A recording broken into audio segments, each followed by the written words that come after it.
Hey, business building warrior, welcome back to Silent Sales Machine Radio. I've got a married couple guest today. So they're both going to be on camera with us if you want to jump on YouTube. Although this is very much an audio episode as well. You don't need any visuals. Just sometimes you like hanging out and seeing us. There's a YouTube link in the show notes. But regardless of where you're listening, today we're going to hang out with Jason and Cassie.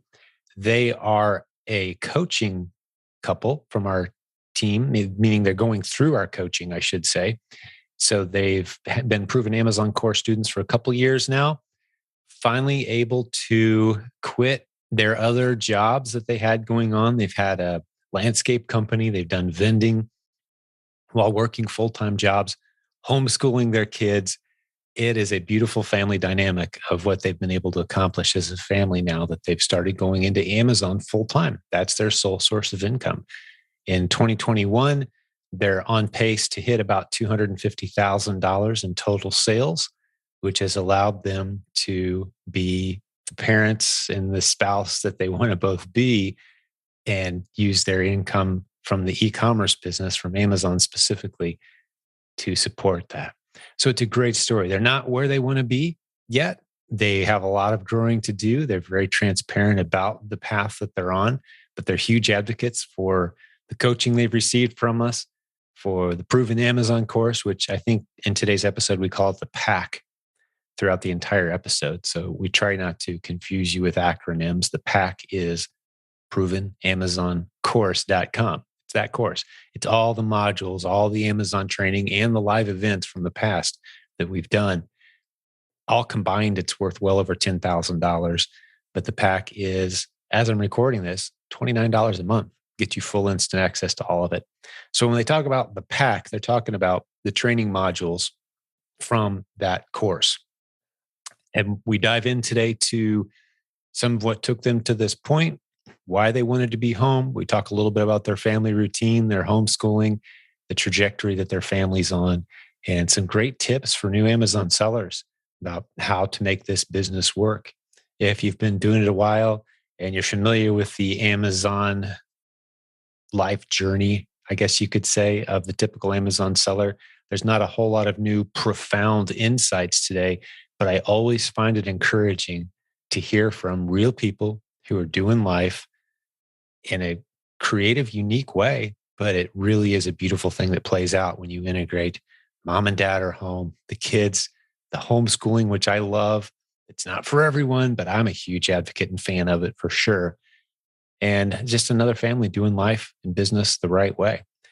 One of the things they do encourage in this episode that really stood out to me, a little sneak peek of something that they share, is you need community. And we mentioned it in the episode, but I'll mention it here as well. If you get into our Facebook group that's around 67,000 members, heading towards 70,000 very quickly, you'll see there's a feature in the group description. You can find a link to a feature that shows you who lives near you in the group. So if you want to be surrounded by other people who are into doing life and using the internet creatively the way that you are attempting to, as a fan of this show, to launch and grow the business of your dreams, you want to find others who live near you. Well, there's the link that you can kind of go in and figure that out and reach out to people and maybe build some of those relationships, which we hear today from our couple that's been very significant and important for them. They feel like that's a big next step too, is to continue to foster those relationships. And I completely agree. Surrounding yourself with other like-minded people, vital. You can't do this business alone. All right, well, let's jump over, meet Jason and Cassie. I think you're really going to enjoy these guys, and I'll talk to you with another episode soon.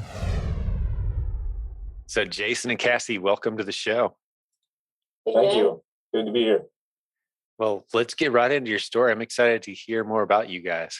Okay. Well, first of all, we're a family of six. We've got 4 kids. Our oldest will be 13 in February. And then we have our second will be 10 in a couple weeks. And then we have a 6-year-old that will be 7 in May. And then we have a soon-to-be 4-year-old on New Year's Day. So, yeah. New Year's baby. That's yes. Yeah. we've got a Halloween baby and one right after Christmas, so I know how Oh those yeah. holiday birthdays go. Oh yeah. They Yeah. feel kind of ignored if you're not careful, right? Right. Yeah. Exactly. So, Uh, and you guys are a homeschool family, right? I saw in the Yeah. bio. yes. Yep. You Yeah, said, we've homeschooled yeah, them all the so way through. So all the way through. So your oldest 13, that's all they've ever known is homeschooling. Mhm. Yeah. Yeah, that's what we did. Our oldest 24 just got married a couple days ago, actually, and we've Congrats. homeschooled since he was. We sent him to preschool a few times, and even that, we're like, I think we could pull this off at home. And so he's been Yeah. home from day one, Mhm. as have his siblings.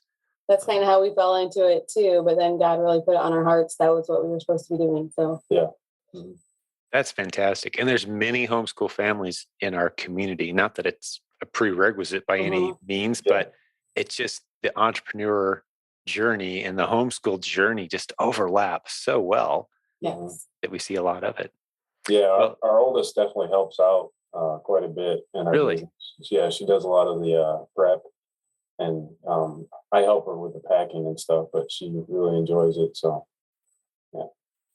yeah, my kids are better at prep than I am for sure. The two that work in our warehouse. I'm Yeah. clueless. It's kind of fun actually when I go over there. They're like, no, Dad, no, those bags are over there. Dad, wrong size bag. Dad, like, they keep me straight. Yeah. Yep. Oh. That's so great. Okay, so let's go wherever you'd like with your story. I want to keep learning about you guys. So we've had the entrepreneur bug in our family ever since we've met. Really, we had a landscaping business for about 7 years, and we were doing that on top of my full time job. So I would go work full time, and then afterwards, me and my brother in law and my wife would get together and we'd work till dark. And we did that for 7 years. Had our first child, and started realizing that I was missing a lot of her growing up.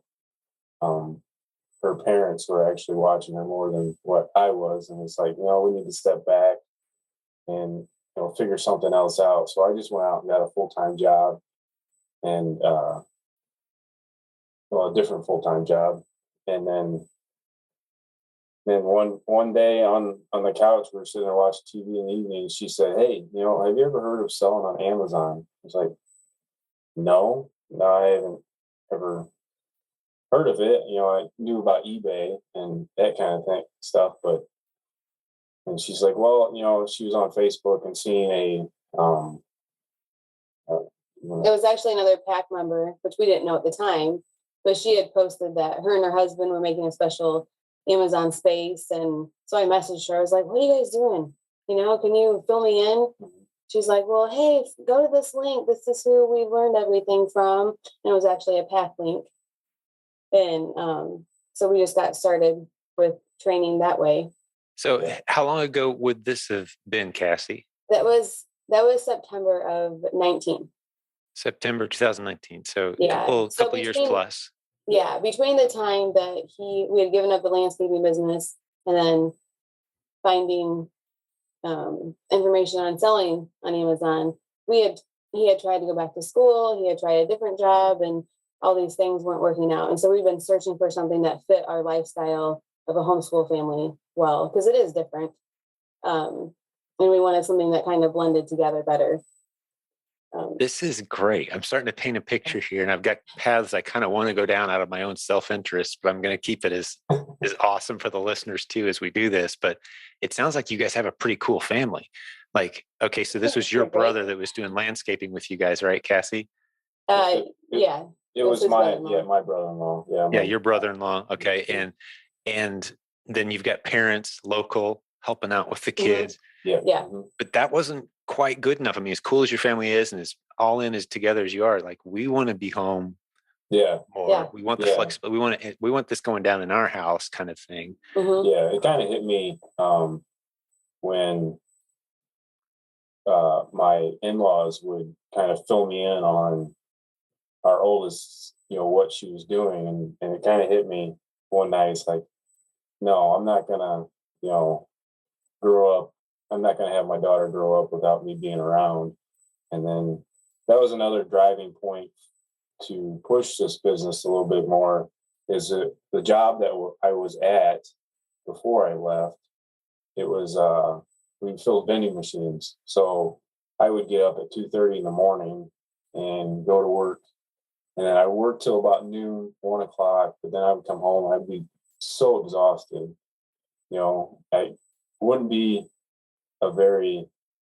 I'd be very short with my kids, and that was a driving factor to come home, push this business so I could come home. Well, you know where my heart is. If you've heard a few podcast episodes for the listeners, and maybe you guys have heard too, but bringing dads home, I just see that as such a incredibly impactful thing. And every time I say it, I've got to throw the caveats in there. I don't know what it's like to be a mom. I don't know what it's like to be a mom that gets to come home from the corporate career. I will never experience that. But I do know what it's like to be a dad who gets to do that, because it happened to me about 20 years ago. And instantly I knew I want this for as many dads as possible. This isn't taking a knock at anybody who's out there doing what they got to do to provide for their family. God bless you. We support you, man. It's not an easy gig being a parent. I know what it feels like to be a dad. I know what it feels like to be the provider, protector, and it's just not an easy gig. But for those who want to step into, like you've described so beautifully, let's do this from home. Let's figure out a way to do this under, fight that narrative that says you can either be a good dad or you can be a good provider. You can't be both. Yeah. Which is it going to be? Like, no, we reject that premise. Let's do both with excellence. Exactly. Yeah. Man, God bless you guys for it. I hope this doesn't discourage anyone, but encourages people who are maybe thinking, maybe that's the direction I want to go. Right. Yeah. Yep. So then, we signed up for PAC the end of 2019. We had our first sale on Amazon in October, which was a book. We actually sent it in an FBA and then realized, and we listed it as new. So it was kind of an oops. Oops, but it sold, and then we just kind of got the ball rolling. And then January, I kind of look back at our numbers, and you can only go back on Amazon 2 years. So I couldn't pull up the numbers for October, November, December of 19.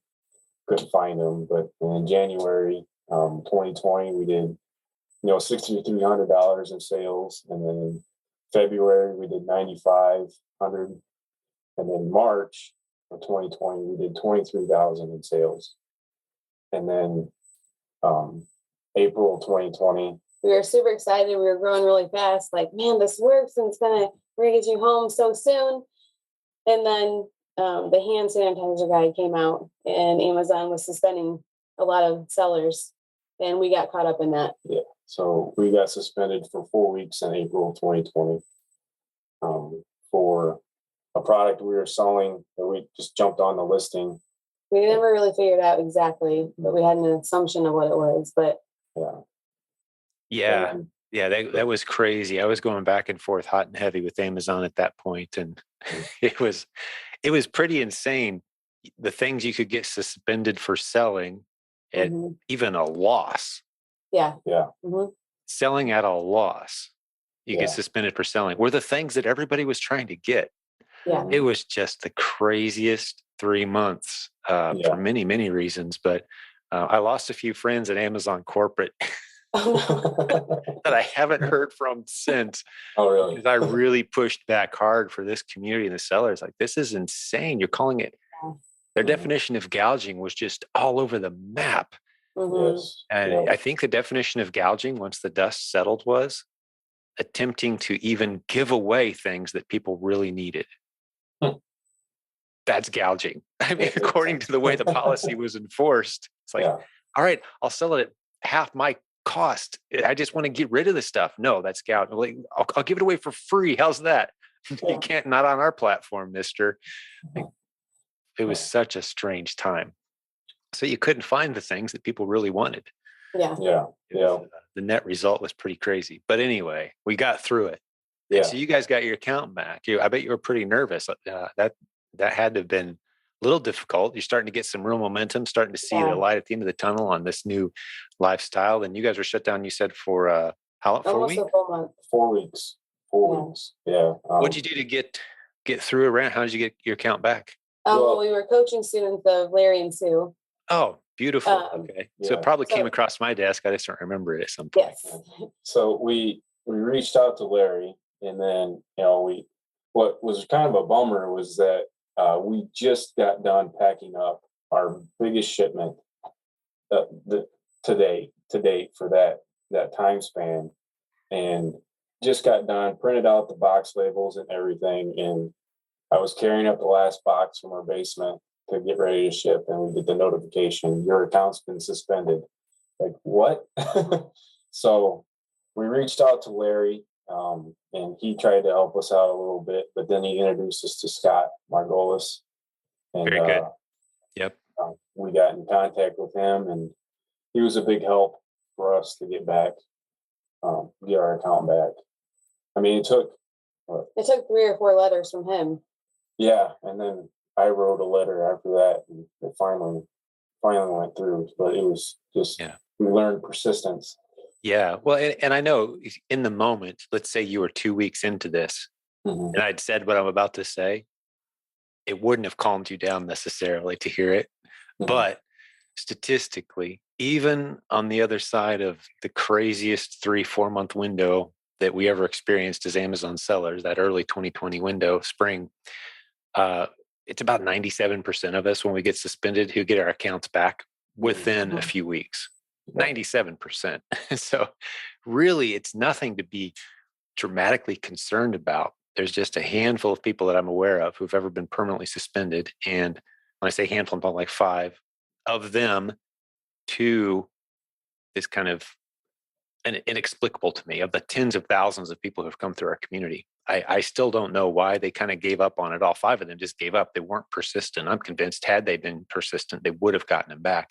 3 of them, I know exactly why they got suspended, and it was kind of stupid decisions on their part to just ignore all the IP complaints that were stacking up, and they were selling stuff they shouldn't have been selling, So as long as you don't ignore Amazon when they tap you on the shoulder, you're really, it's a very stable platform for sellers. So anytime we talk about suspensions, I always like to throw that out there so no one uses that on their excuse list of reasons to ignore this opportunity. Yeah. But, all right, well, cool. Let's keep going. So you got on the other side of the spring 2020 drama. It was kind of it felt like we had to kind of start back up from the beginning, because we didn't want to rack up a whole lot of credit card debt, because that's how we paid for coaching to begin with. And then we didn't have a lot. That's the one thing that kind of got us, is we didn't have any access of any of that money sitting there while we were suspended. We had to wait till we got reactivated to get access to what Amazon had. So we didn't. I don't know. There was a couple of weeks where we didn't do any shopping or anything. We just kind of sat there and waited. Well, part of it too, it was obviously a cash flow problem. And when we started this, we only started with a couple hundred out of our own pocket. So it's all been kind of profit and everything reinvested back in. Yeah, you've been rolling the funds back in. Yeah. Yeah, and obviously you're not afraid of hard work. I mean, you're talking about working full time and running a landscape business in the evenings. I mean, you guys are not allergic to work, obviously, but it was a cash flow challenge ramping up into this. Yeah, makes sense. So it took us a little while to get back going, and then by October, November, December 20, we started picking things back up. We ended in December about just a hair under 26,000 in sales. And then for that year of 2020, we did about 159,000 in sales. Gotcha. And that's really taken a month, arguably 2 months off or so, because of the suspension and rebounding from that. So yeah, you said about 165 for the year? 159. 159. All right. I want to get that right. I'm taking some notes as we go here so I get it right. No problem. And then we kind of, before our suspension, we sat down and kind of made a goal list of our goals, long-term goals, short-term goals. And 2 of the goals that we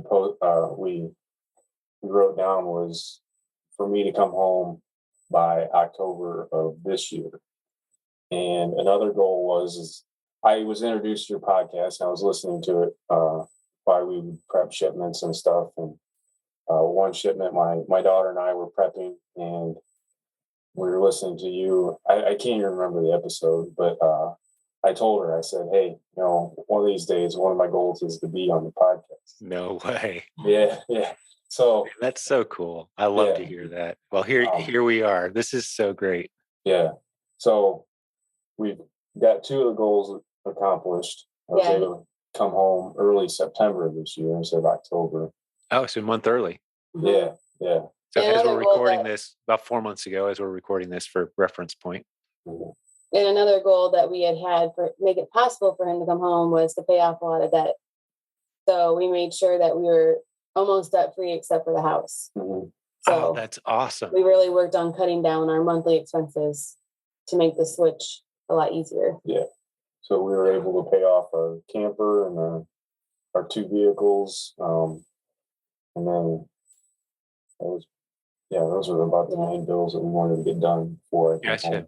Well, talk to me a little bit. This is kind of a divergent topic, but curious. People have different philosophies, if you will. I kind of know where I stand, but I always like to hear from others. You talked about using your credit card. Some people are like, nope, never. I cut them up. I'll never touch them. And I'm not in that camp necessarily, especially as a business owner, especially if you're responsible with debt and you got a good cash flow rolling. Are you guys using credit cards? We have one, and it's just through our bank. We were pretty much follow the Dave Ramsey stuff with debt. Yeah, that's kind of where I'm at. I pretty much do, but I like all those free airline miles too. So not quite. Yeah. If I'm going to be buying tens of thousands of dollars of inventory every month, I'm like, yeah, that 2% rebate's kind of nice, Yeah. Paying it off each month, that's kind of where I'm at. But I'm just curious. I'm just curious where others are at and how they approach it. Yeah. So it does make me nervous because, ideally I'd like to pay it off every month, but that cash flow is not really an option when you're trying to build up inventory and everything too. So it's a little new for me. The credit card debt and everything makes me a little anxious, but we're learning. Yeah. Well, that's what debt does though, right? Yeah. I mean, that little ball and chain you got to drag around and you take care of it each month, ideally till you can't. So I can see, that's the risk of business basically. We had to fall back on the credit card about 2 months ago because my debit card, my business debit card got hacked. Someone bought a couple plane tickets in Miami with it somehow, and then so it was canceled, and so I had to get a new one. And then within 2 weeks, her card got hacked. So the only spending we had was our credit card and the debit cards. Yeah, that's why I'm just not. Debit cards make me so nervous, man. It just it feels like a different level. I feel like I've got a different level of protection with the credit card. Although, not to dive off into this territory too far, I did have a big trip planned right before COVID hit for my wife and I, and we still haven't got our money back. And that was on a credit card. They canceled it. We paid in advance for all the travel, and it's non-refundable now. They kept delaying the trip and then canceled. It's a crazy situation. So, it's not like credit cards are ultimate protection where debit cards aren't. So, it's interesting debate. I always just like kind of hearing where people are at. And I don't think any of us are way off base. The only way you can go wrong is if you're just accumulating debt and you're not paying it off. That's obviously bad. But all right. So let's keep the story going. I mean, we're about a year ago at this point. We're talking about we got you home a month sooner than you were hoping for. Yeah. So we just really pushed really hard. And like he said, he would get up at 3 and get home around noon. And then each afternoon we would kind of divide it up who was going to the stores and who was doing what for a couple of days a week. And then we would pack the end of every week. Yeah. And we just kept doing that cycle over and over. Yeah. And our oldest is in travel softball, so we had to kind of work around her schedule during the summer. But we made it. We actually hired a couple shoppers during the summer, or actually roofing. I don't know, it was probably the beginning of the year, but those didn't really work out. One was a former eBay seller, and she kind of tried to take over and try to tell us how to do things and whatnot. And then the other one, which her kids actually still help us prep. They alternate weeks, but she, during the whole mask debate, she just got uncomfortable going to the stores. So she kind of just stepped to the side. So it's back to just us going out to the stores. So yeah, it took a toll on us during the summer, but September, when I was able to come home, it was like a big weight off my shoulders. I was like, oh, okay, now I can just strictly focus on our online business and not have to worry about the stress of getting up in the morning and going to work and then have to worry about getting things done at home when I get home. And so yeah, it was a big stress relief. And plus, one of the things that gets me is that when I was able to come home, my one daughter, she said, "Dad, it feels like Saturday every day now that you're home." It's like, good. I'm glad you feel that way. So That's the coolest thing. How old would she have been then?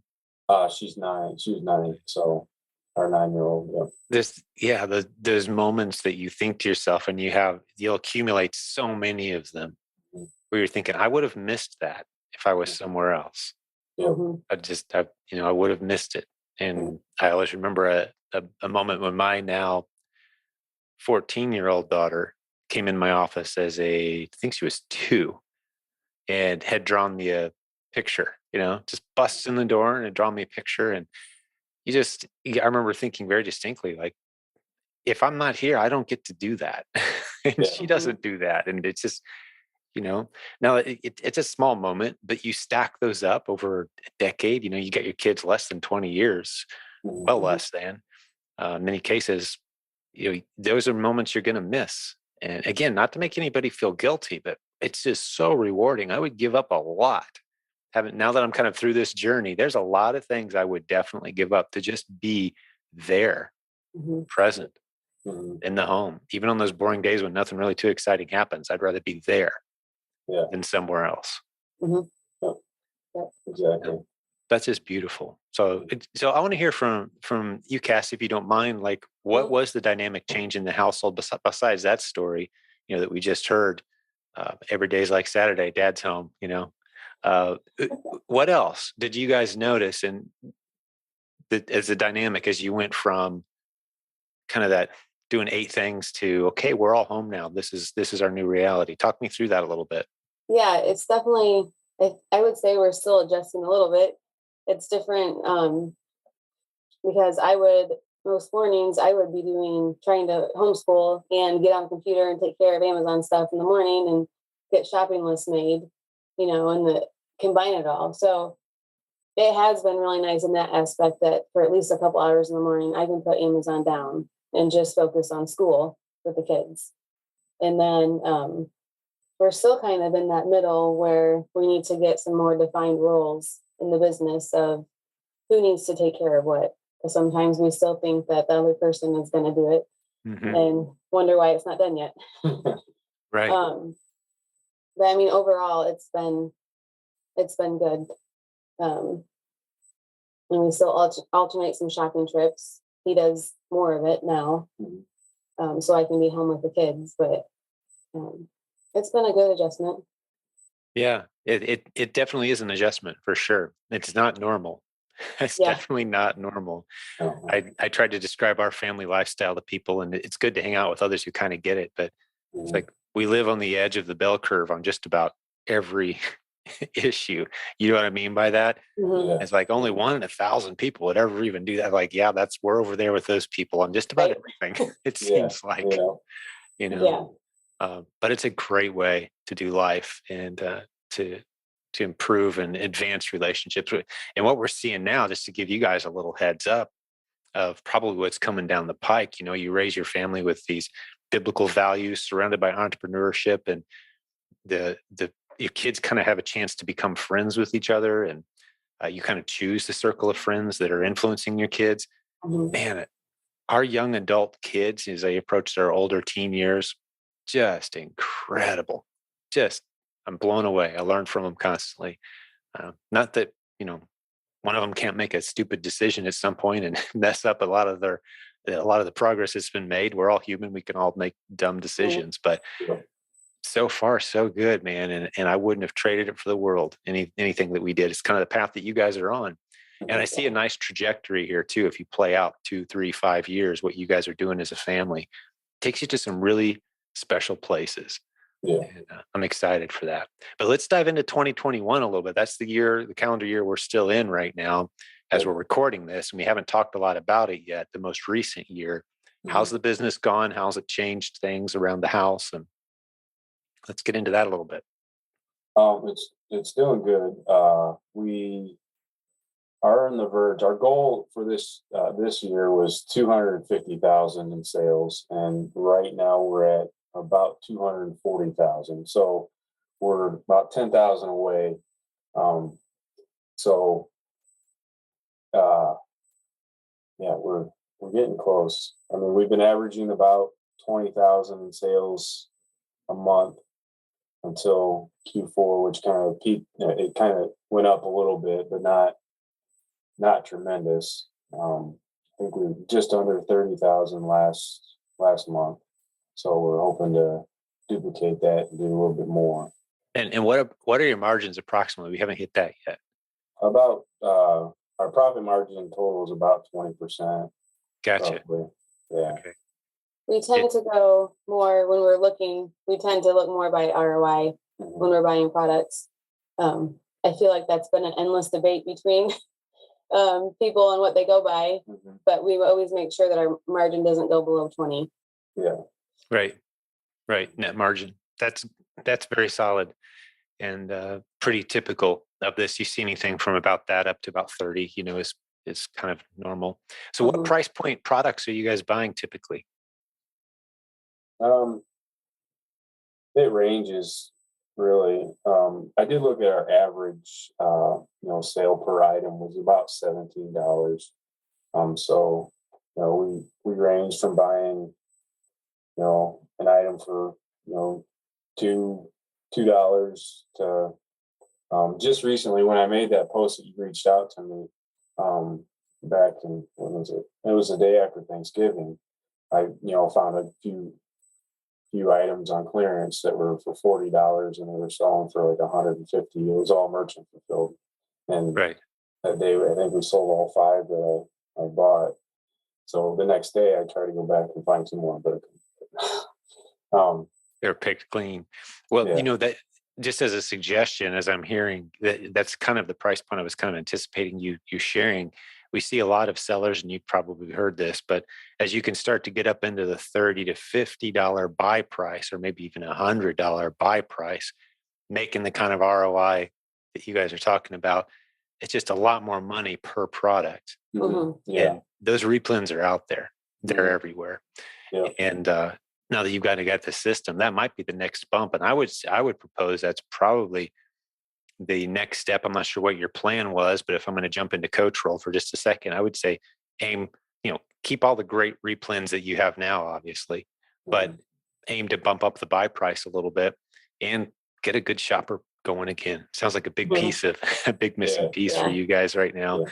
That would allow you to free up your time and maybe even consider a virtual assistant to do some of the replen hunting for you, which blew me away how fast a good virtual assistant who just sits there and does nothing but research. I mean, they can just feed you unique replens, several daily, multiple great ones. And we tell ours, one of the first things we had to coach our virtual assistant on is like, wow, you're finding a lot of $10 to $20 price point products. How about we bump you up to $40 to $60? It was a little harder. She didn't find as many, but she's finding them and she's feeding them to us. So that's this is suggested strategy for you as you guys move forward. Yeah, that's one thing that we have talked about going into next year was, one of our goals was to, hire out some of our shopping and more of our prep work to free me up, to find more of those bigger, because, in the past, we have found some of those bigger price points, and we brought them home. We did mainly merchant fulfilled with those, and they'd sit in our garage for a couple of weeks. But then, as soon as our price came up on the buy box, it was they were just flying off the shelf. So I told her that's where I want to kind of turn my attention to, is kind of find those bigger price points to kind of ship out of our own home and get the money back quicker.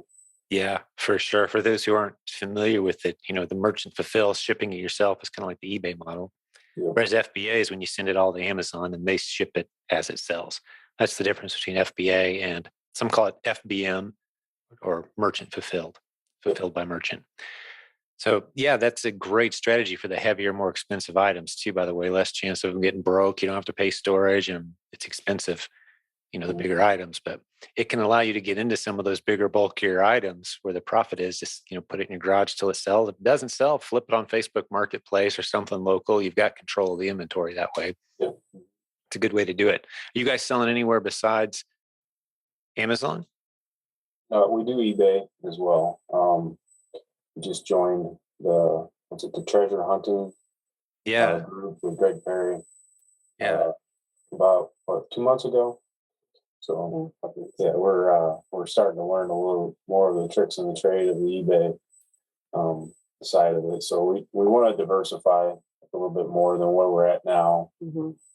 Another opportunity we have is I made a contact with a small local business around here, and I'm hopefully beginning of next year we're going to sit down and try to do a PPP, something with him to get his product on Amazon. Talk me through that. Talk me through that a little bit, if you don't mind, Jason. Basically, it's either you sign an agreement with him where you're the only ones kind of selling it for him, or you start up a Amazon page for him and kind of monitor it for him and just take a little cut of the profits every month. He already does a bunch of online sales through his own website, but I think that it would be something to where it would definitely boost. What's his product? What's the niche? Jerky, beef jerky. It's a Amish-owned business around in our neighborhood. So, yeah, it's exciting to kind of. There's some great potential there. Does he have a retail presence at all besides his own place? Yeah. Yep. Mm-hmm. Yeah, there's going to be. How widely distributed is he? I talked to him a couple of weeks ago, and he said he has shipped to all 50 states. Oh, dude, that's a gold mine. Yeah. For the PPP. The reason I say that is if he's got some retail presence, there's going to be people saying, "Man, where can I find this? I wish I could." And then go to Amazon and look for it. I mean, just setting it up and launching it could be a really significant. And you mentioned PPP. For those who don't understand what that is, proven product partnering is one of the modules in the PAC, which is the Proven Amazon course. We've been using the acronym today, but the PAC is the Proven Amazon course. It has many modules. One of them is, as you just heard described, the PPP model, where you help other brands get on Amazon and get paid a percent. We've got everything you need to know to do that model. Incredible way to diversify your income. And for very little heavy lifting, a little bit of leverage, you've now got a new income stream. I'm excited for that. That sounds like a really cool opportunity for sure. Yeah, definitely. Well, very good. Well, what else do you guys have for us today? As we've kind of talked through the timeline, we know where you're at and some of the things you guys have accomplished as a family. Congratulations, by the way. I mean, it's great as we're recording this coming up on Christmas. Just a different vibe of, our family's in a completely different place than you've ever been before at this time of year, right? Yeah. So, pretty cool stuff. What lessons have you learned, or what else do you want to share with us today? One lesson I am starting to learn a little bit is that you need community. When I was at a full-time job, I had connections, outside of the home. I had friends at my job, and then as I go out to places to fill vending machines, I would have people to talk to. And once I left that, I kind of I didn't realize I needed it that much until, this last couple weeks. It's like, man, it's starting to hit me that I need to start reaching out. So I've definitely done that in our church. I've reached out to some some other guys to join a Bible study. And start reaching out to other, kind of hoping maybe this would like launch some type of connection with some local sellers around us, to get together to talk. But I definitely realize that community is something that's definitely needed, um, to Yeah. I have mean, background. because you guys have just my observation on something like that, because we've done this too. And, my wife and I are close. We love our kids. We love hanging out as a family and doing things, but you need that social network as well. Your kids need peers. Your wife needs other women she can lean on. Guys, we need to hang out and be guys. And if you kind of move your family away from that, you start to notice, you start to feel that. Yeah, And it can start to strain your family relationships. Is like a guy can't be everything that a girl needs. He just can't. She needs girlfriends. It's just like you got to have them, right? Mhm. And vice versa. So yeah, I've been there. I felt that too. That's some tremendous advice. And I love you mentioned too, people in this community. We have a large enough group, our free Facebook group. silentgym.com has a link to that group. You can jump in and join it. But there's probably people near you that are part of that group that think in an entrepreneurial way, and they're trying to build a business using the internet creatively like you guys are. So if you go to the description of that group, there's a link. You can see who lives near you. It's a Facebook feature, actually. And as long as you've identified your city and your bio on Facebook, they'll say, "Oh, here's other people who live near you that you might want to contact and hang out with or get to know a little bit." So yeah, use that feature for sure. Last year when we went to our first conference, it was so amazing to meet people that knew what you do and actually didn't look at you like a deer in the headlights. Yeah. And actually understood. So that was huge for us. We're like, oh wow, that's so nice to talk to people. Yes. I mean, just even be able to say, so tell me about your business. Yeah. In a room full of people, you could say that to any of them. And their eyes will light up and they'll get excited. Try that anywhere else in the world. And people are like, what are you talking about? My business, my business, my business. It's none of your business. What are you talking about? Like, no, but we're excited because this is such a big part of who we are and what we do. And we get energized by the topic of entrepreneurship and growing businesses and what it can do for our family. So yeah, you're absolutely right. We've got to get another live. I'm glad you mentioned that because it's another little fire under me to get that just figured out. What are we going to do in 2022? Cassie, I mean, we should have figured that out by now, but the world is such an uncertain place, and internationally it's still so difficult for people. And because we're a very international community too. And I want to have something ideally, but we're kind of fighting against a lot of outside factors, but we'll do something. Yeah. Virtual events are good, but I want to get together with everyone again. Yes. Probably end up being in Florida or Texas is what it looks like if we want to be safe, right? Yeah. And actually pull it off. Yeah. Yeah. So what else, Cassie? Anything on your mind or anything else from you, Jason? I mean, just what on the list of these are the things I'd like to share. You're in front of the community now, and any lessons from your journey or anything else to share? No pressure, but just want to leave that door open. Yeah, I would just encourage people not to give up. We started this and we have a lot going on. I mean, homeschooling kids and him still working full time, and we managed to build this business. And I go back and forth and struggle with, well, in the comparison, well, man, we're not anywhere close to those numbers, or yeah, we brought Jason home, but it's not like we're rolling in money or anything, so we still live a very modest lifestyle, but just kind of like a homeschooling journey, you make sacrifices because you want to be with your family and teach your kids. So bringing Jason home too is part of that. We made sacrifices to do it, and now we're building from there. But I would just encourage people not to give up. We've had many comments, at least, where we go back and forth, like, man, is this going to work? Are we ever going to feel more comfortable with this? Or are we ever going to get anywhere? But then when we sat down and he was telling me numbers, I'm like, oh, we have made something. and it's still going the right direction. So we just kind of have to have faith and keep working at it. Yeah, that's beautifully said. And there's no shortage of people in our community who are putting up, 50,000 a month or 100,000 a month. And they're just, their businesses have grown to that level. They've put in the work and the time and the energy, grown the team. But I love talking with folks like you, because I've learned the trajectory matters so much more than the snapshot. And so the snapshot of where you guys are right now, it's not like you're like, yeah, we're making 10 times more than we ever have before. No, but the snapshot is you've got your family where you want it. You've got your relationships where you want them. You've got the momentum and the trajectory in your business. You're growing in the right directions.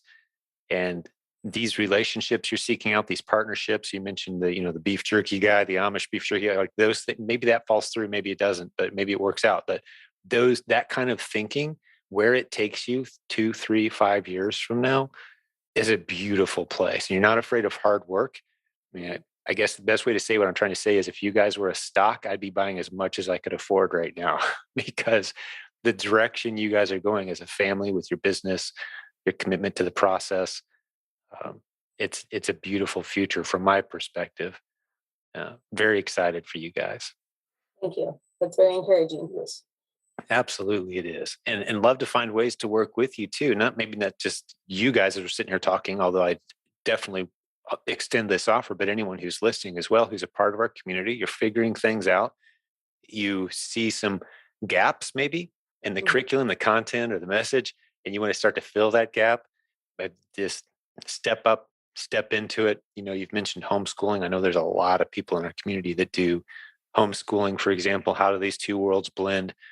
There's room there for people to step up and lead that whole discussion. And we're unapologetic about monetizing. When there's something worth selling and something worth being a part of, we'll monetize it unapologetically. Profit just means we don't need donations to serve well. That's what it means to me.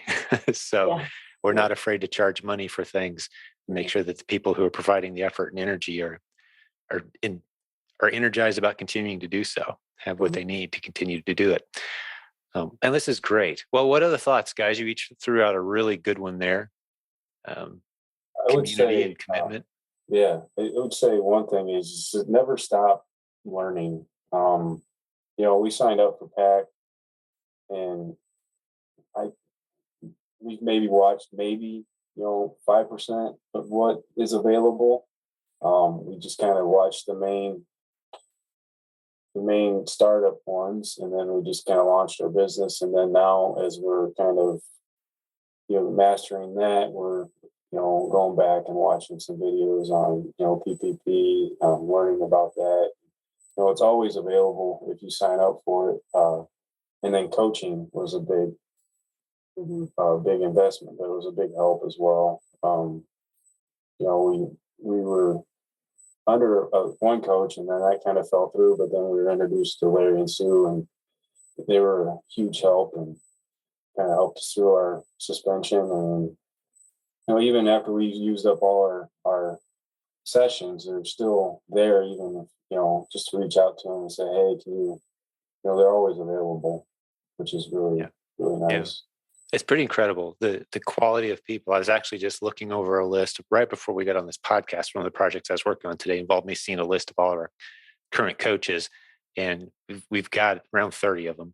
And Larry and Sue, of course, lead a large team of them as a couple of our head coaches, but just an incredible group of giving, caring people who genuinely want to see the success of our students, and we'll do whatever it takes. Stick with you as long as you keep moving. We're going to be right there with you. You keep moving forward. We're there, and it really has become like a family around here. The leaders and the people who come through the programs. I love hearing you give us some positive feedback on that. And like you said, it's not always a perfect fit. The first coach, sometimes we swap out and you move to someone else, better personality, better fit, better timing for whatever it is you're studying. But man, I love each one of them, and that's another opportunity. At some point, once you've established a successful business, if you got a few extra hours in the week and you want to take on some students, that's how our model works. So it's another chance to monetize this skill set that you guys are accumulating right now. So possibility. We're definitely thankful for all the communities that we're part of. Yeah. We never would have made it this far without the community and all the people willing to answer all of our sometimes dumb questions. Yeah. Well, that's what this whole community is built on. And that's part of the foundation is new sellers are going to have the same list of about 50 questions they're all going to ask. Yeah. And yeah, we could tell them, hey, go watch the course, but let's not do that. Let's answer their questions. Let's, hang out and answer the same question over and over again if we have to make sure that these great people get the momentum they need and the encouragement they need, the community support they need. Right. So it's, I was going to use an analogy, but it's not needed. I think everyone knows what we're saying here. If you hang out in our community long enough, you're going to feel that. You're just going to feel there's a lot of people who really care here. I can't vouch for all 70,000, but there are a lot of really good people who are there to help. And, it's pretty incredible to be part of it. All right. Well, anything else, guys, on your list? If not, we can start to wrap this one up. I've actually got a back-to-back today, so I do need to start heading out here shortly. But I think we covered everything we talked about today. So. That's beautiful.